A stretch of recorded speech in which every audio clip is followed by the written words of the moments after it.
करत त्या रानात राहिली समाजासाठी तू ग कष्टाच्या घामात.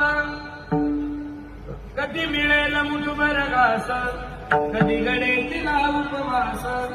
ओल्या मातीतून चालताना उडविले काट्याचे फास. आई माझी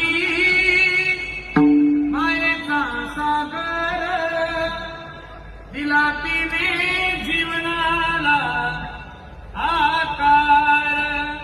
नदीची चांदणी तू ग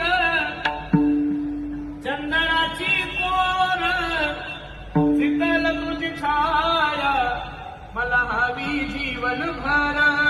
तुझ्या शीतल छायेमध्ये उभं आयुष्य जगेन. आई देवापासी मी ग, आई तुलाच ग मागेन. आई माझी ओ मायेचा सागर